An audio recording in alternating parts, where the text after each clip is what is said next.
Hello everyone! In today's video I'm excited to share with you some of my recent art supply purchases as well as a glimpse into my latest sketches. Last week while shopping at Tesco I came across these classic highlighters which I couldn't resist picking up. They cost around £1.50, a pretty great deal if you ask me. I also stumbled upon a set of washable markers, 24 in total, for only £2.50. While I didn't particularly need them at the time, the price was too good to pass up. Plus I thought they'd be perfect to practice in sketches or experimenting with new drawing techniques.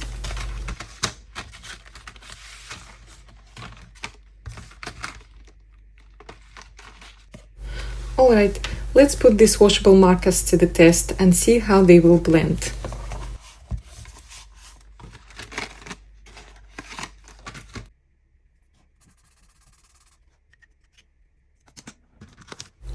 I'm using a mixed media pot for this, and I have to say the colors are incredibly vibrant and rich. I'm really pleased with the purchase so far.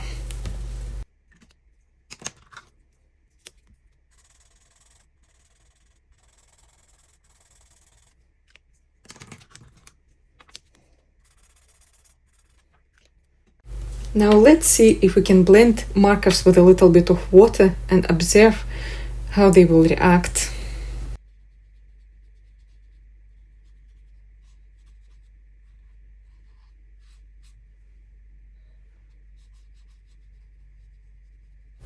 Unfortunately, it seems the colors aren't blending on paper, so blending with water isn't quite working as I hoped.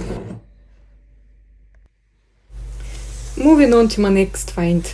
This massive case designed to hold pencil, pens, markers, brushes.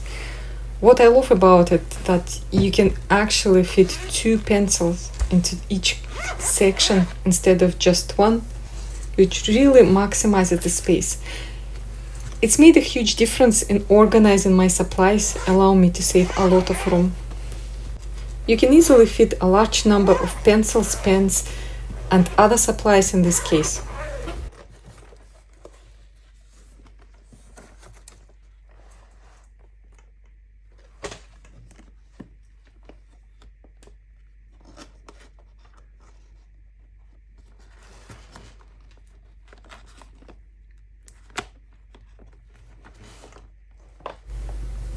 It's equipped with smooth, easy-to-use zippers and convenient handle to carry around.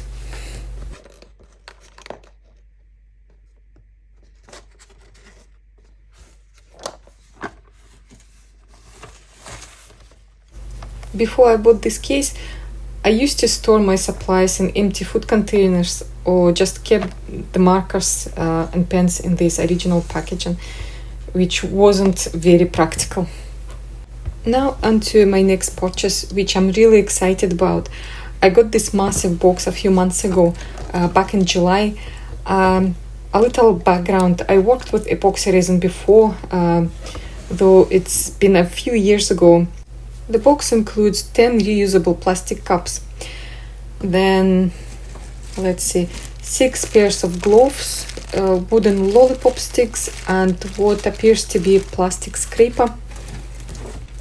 Then there is glitter, and I absolutely love the variety of colors and sizes.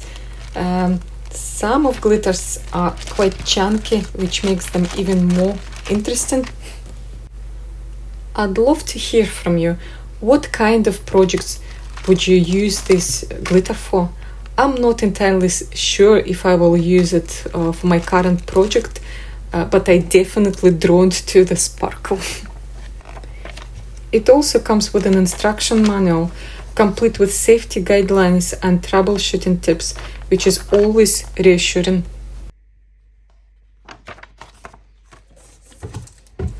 And finally, we have almost 4 liters of epoxy resin, nearly 2 liters in each bottle, labeled Part A and Part B. The measurements are simple too, 1:1 ratio, making it easy to work with.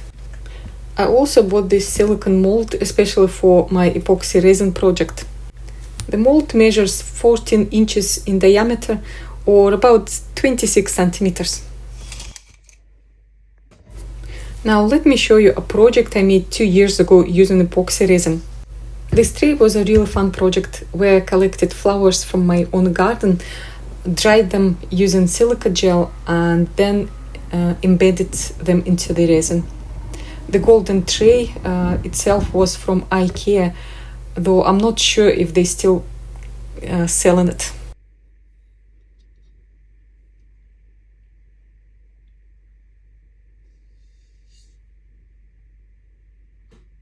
Okay, let's move on to my latest sketches. These 5 small watercolor sketches were a quick exercise I set for myself, challenging myself to work within a limited amount of time.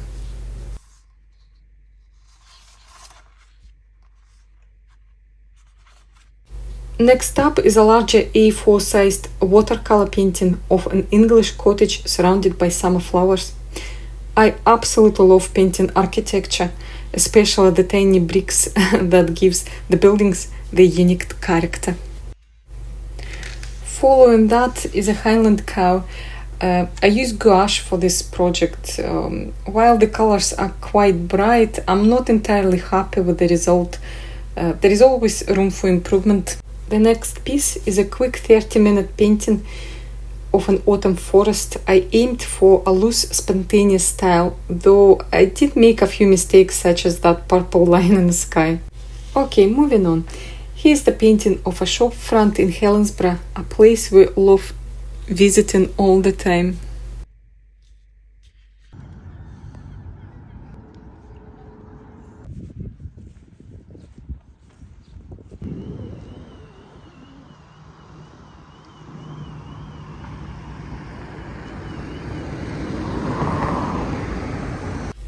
Another shop front sketch I've done is a French one, though I only completed the sketch so far. Once I get a chance, I'll plan to record the entire painting process for this piece.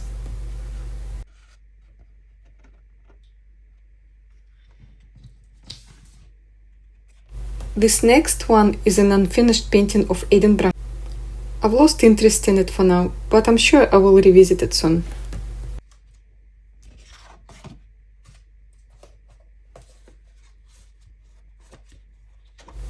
I've also done quite a few sketches in this little book, which has been great to work with. I love the paper in this sketchbook, and it's so handy for quick drawings. Here is the black ink and grey marker sketch of an oyster bar in England, based on an image I found online. Next is a sketch of residential building here in Glasgow, which I drew from my own photo reference. I spent about 15 minutes on this one.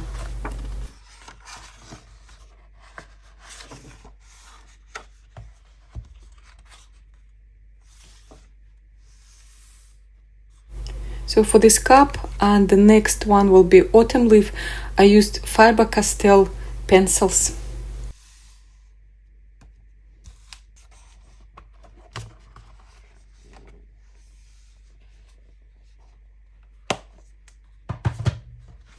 This was a quick ink sketch of strawberries that I did while chatting with a friend of mine on a phone. Next up is another Glasgow shop front, again drawn from my own photo reference.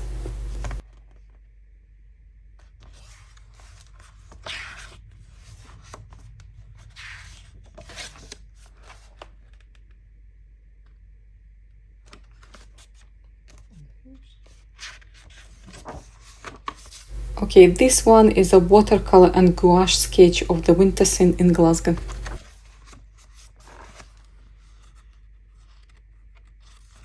I used markers for this puffin bird as well as for the sunset with palm trees.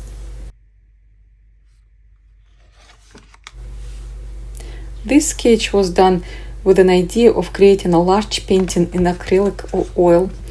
It's actually based on a photo of a friend of mine from Facebook. Next is a quick pencil drawing of a rose. I drew this puffin bird while I was in the hospital about a month ago, so This sketch will always remind me of that time. This sketch with geese was done with markers.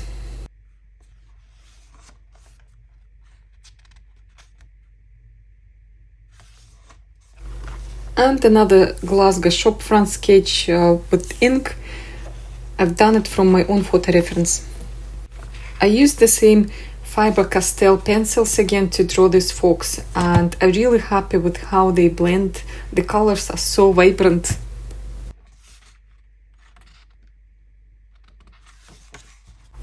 I also created another little fox using a mix of watercolor, gouache and colored pencils, similar to the next one.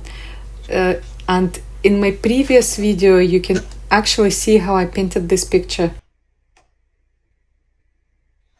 I always try to make time for my art whenever I can, but as Halloween and Christmas approach, I tend to get incredibly busy with my bath bomb orders. I run a small business where I sell bath bombs all over the world, mostly within UK of course, but I also have several regular wholesale customers from France and the USA. Here's the few examples of bath bombs that I make.